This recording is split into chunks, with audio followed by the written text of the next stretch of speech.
y'all, I am Michelle Mazelleغ. Welcome back to my channel. Today is another Let's Chat Saturday. I have two great comments to share with you all, to discuss with you all today. So let's get on into it. Now, both of these comments are taken from the video I just posted this past Tuesday about just some African Americans being triggered from what an African American said, an African woman said about moving to Ghana and how moving to countries in Africa is so much better than America. So the commenter left two comments because it was in response to what someone else had said, but I really want to talk about both of them because they are both pretty good things for me to discuss here. All right, so the first comment that the commenter wrote is the reason for the negative responses from Black Americans is because many Africans living in the US, especially on social media, have made it very hard to build that bridge. Once you do a petition with over 2,500 African Caribbean signatures to report us as a hate group to the FBI, it kind of ruins the taste for the motherland. The first red flag in this comment is social media. You should not be basing your opinion and your perception on social media, on what you're seeing on social media. Social media is a fictitious reality a lot of times. A lot of times people are on social media for clout. They're there to spread misinformation. They are there to spread division. And their whole purpose is to continue to spew out hate, to spew out division so that they can continue to appease their followers. Because as soon as the rhetoric changes, as soon as their perception changes, as soon as their opinion changes, so does the number of followers that are following them. So for you to sit there and think that somebody is on social media is going to be able to tell you how a group of people is based on somebody posting a video on social media is crazy to me. What happened to the real world? Having human contact with people, human interactions, human relationships, not something over a phone or a computer screen.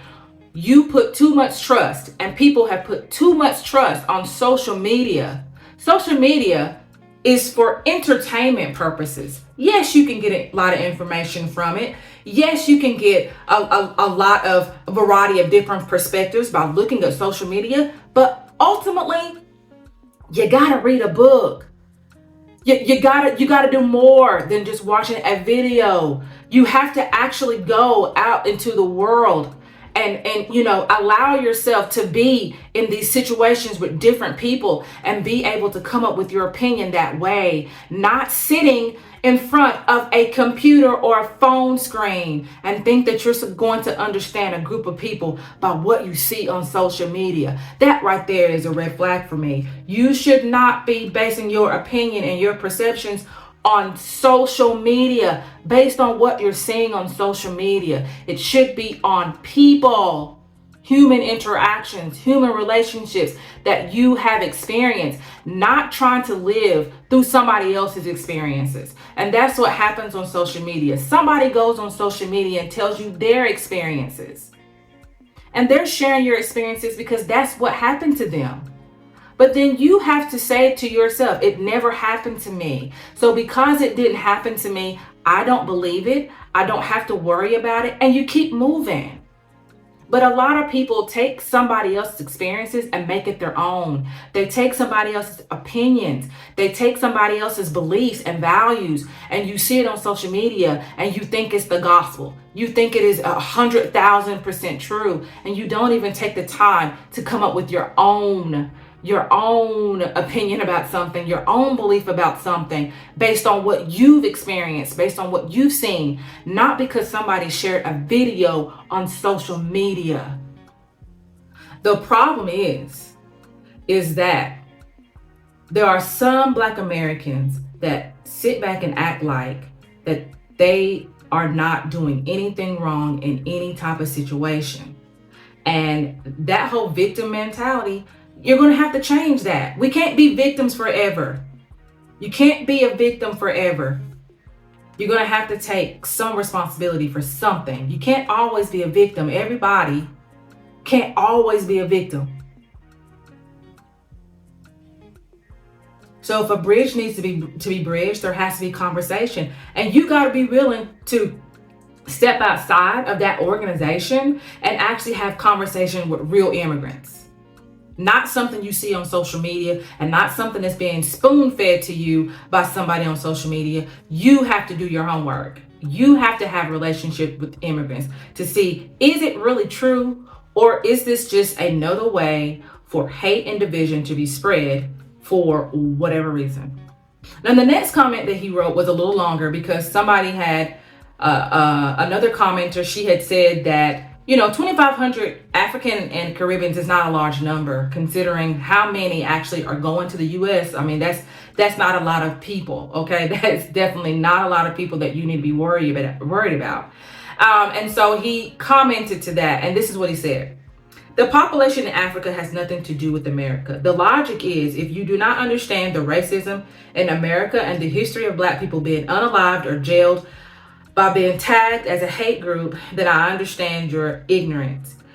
The logic is that in America, there are many Africans and Caribbeans, including some of our own, doing the work of the colonizers. Now, that's the first real thing this commenter said, some of his own. I'm glad that he included Black Americans, because there are also Black Americans who are also doing the work of the colonizers. And that's not something that we hear talked about a lot. We don't hear that talked about a lot. There's still colonized mindset in the Black community. And we need to talk about that because we still do things to each other that we shouldn't be doing. We still do not stand by each other the way that we should be doing. And that needs to be talked about. Let's keep going. The logic is, the question was asked, why do we think Black Americans are responding in a negative way to that video? And I provided one reason. The logic is, Black America is not hearing from billions of Africans. Instead, we are hearing from thousands right here in America. And what's being heard is not a welcoming party. Hence a reason many responses are negative. That's the logic. The reason why you haven't heard from the billion of other Africans or the millions of Africans and Caribbeans that are in the U.S. is because you're basing your opinion on social media. You're sitting behind a computer and a phone screen, and you're looking at a couple of videos and making your perception, your opinion on that, not on real people. Not on real African immigrants, not on real Caribbean immigrants. I mean, how would you feel if somebody decided that they wanted to generalize the entire Black community on a couple of videos that they saw on social media? How would you feel about that? Would you like that? Or would you like that person to actually come into the Black community to see how Black people really are? Hopefully that's what you'd want that person to do. You want them to actually come into the community, come in contact with Black people before they make an opinion on them. So why do you feel like it's okay for you to make an opinion about a group of people based on some videos you saw on social media? Most of those videos might not even be true. I mean, come on. Let's talk about it. I mean, there are so many videos on YouTube. You don't know what's true and what ain't no more. Anybody can put something up on the internet. So you need to go out there and meet the billions that are not on the social media and see if if the narratives are matching. Because I guarantee you, it isn't. I guarantee you, it is not. I'm just saying, I guarantee you, it isn't. And that's where the conversation needs to start. It needs to start with stop clouding your mind with the social media nonsense of what you're hearing on social media, and really go out there and actually meet African immigrants and Caribbean immigrants and meet with an open mindset and actually meet to actually want to have a conversation with each other and see how that goes. And you will be surprised about the conversation. You'll be surprised that you actually might like a couple of them. You might walk away with a friend from Ghana. You might walk away with a friend from Haiti. I mean, the possibilities are endless. But you can't sit behind a screen and have those types of relationships with people. There's just no way for you to do that because you're not able to There's nothing like human contact. There's nothing like human interaction. And that's just something that social media would never give you. It would never give you that human, genuine authenticity. Social media, you're never going to get that from that. And so if you're trying to base your reality on what you're seeing on a screen, yes, you're going to always be disappointed, and yes, you're going to always find yourself thinking negatively about those group of people, because you're not going to allow yourself to really understand the humanity in them instead of trying to understand what's being portrayed on social media. The next one is, of course, in agreement with what I said, and I really absolutely love this comment because it just really embodied everything I was trying to say in my video. So, I was born in Chicago, Illinois, USA, relocated to Nigeria in 2020 during the lockdown. Coming to Nigeria saved my life. I was on the verge of having a stroke due to stress and burnout from working 2 jobs as a nurse in the States. They are triggered because of fear, lack, and information. My business for 10 years in the States never got the recognition it deserved because of politics. However, my business here in Nigeria is flourishing in less than 3 years. The standard of living in Nigeria is awesome, not substandard, because my 2-bedroom flat costs $1,000 a year in Nigeria, and my 2-bedroom condo was $1,500 a month, and the condo was smaller than my current place in Nigeria. Yes, there's a cultural differences, but she's 100% right about having help. My house girl cooks, clean, go to the fruit market, do all my weekly shopping, which saves me the stress. Next year, I will start posting my progress in Nigeria on my YouTube channel to show my progress. As for Nigerians running to America, that is strictly misinformation about all that glitters ain't gold syndrome. So yes, living anywhere in America is 1,000 better than living in America. The hostility in the States alone is more than enough PTSD. Who's she telling? Who's she telling? You know what? I'm glad that she talked about the stress, because there's so much stress in America.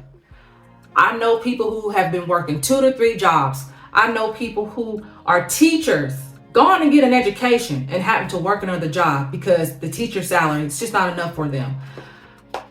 It is a difficult life in the United States of America. And she's absolutely right. With Black-owned businesses, and I talked about this in one of my other videos, Black-owned businesses is very difficult to be able to sustain in America, because not only do you need to have Black patrons, you have to have patrons from outside of Black people as well. And a lot of times that's just not happening. And they are not doing a very good job in America to make sure that these Black-owned businesses are flourishing. And, it's sad. It's really sad to see that happening. But I think people need to understand that, going into a place and going to these countries in Africa where you don't have to worry, your health is going to be a lot better. I knew a woman who went to Ghana who had asthma, and she also had diabetes. She was diabetic, and she said when she went down there, didn't have to take her to Ghana. She didn't have to take her diabetic medicine, and she didn't have any problems with her asthma. I mean, your health is better. When I go to Ghana, apart from losing so much weight, because I'm constantly walking, I'm constantly drinking water, fresh food, fresh fruit. I mean, it's always a great just way of living because everything is fresh. You walk everywhere. It's just a peace, a calm that comes over you, knowing that you don't have to look over your shoulder every couple of seconds to see if somebody's going to attack me, if this is going to happen, if that is going to happen. You can just walk and you can enjoy life and you can just live. And a lot of people don't understand how that is until they have gotten out of America. It's funny. My cousin, who is a comedian, he made his travel to a country overseas, and I've been living overseas for a while now. And he texted me and he said, you know what, just being here is simpler, it's peaceful, it's so much different in America. And mind you, he's only been in this country for a couple of days, and he was able to experience that difference being in another country. And he's just like, just the life, the food, the people, it's just so much different overseas. And my response to him, that now you see why I'm still here. There's just something to be said. Once you move out of America, and even visit, you will see the difference. You will see the difference of how people are living, and just the quality of life, the mindset, all of that is so much different. Now, somebody did say in the comment section that I didn't talk about, that, don't worry about the people that are not moving there. And I'm not worried about anybody that's not moving there. I'm not trying to force anybody to move anywhere. People are in charge and responsible of their own decisions and whatever they want to do. And that's not my intention. My intention is to educate and let it be known that there are other options out there. There is another option for African Americans to go through. And even if you don't want to particularly live there, you definitely can go there to at least visit, and to say that you've gone to a country in Africa and to experience it. So, no, everybody is not going to move to an African country. That is true. But you should at least have that on your bucket list to go and at least visit over there on the African continent, so that you can experience it for as long as you're able to experience it. So that is the comments that I have to share with you all. I am Mazellegh. Thank you all for watching. Make sure that you like and subscribe, and I will see you on the next video. Bye.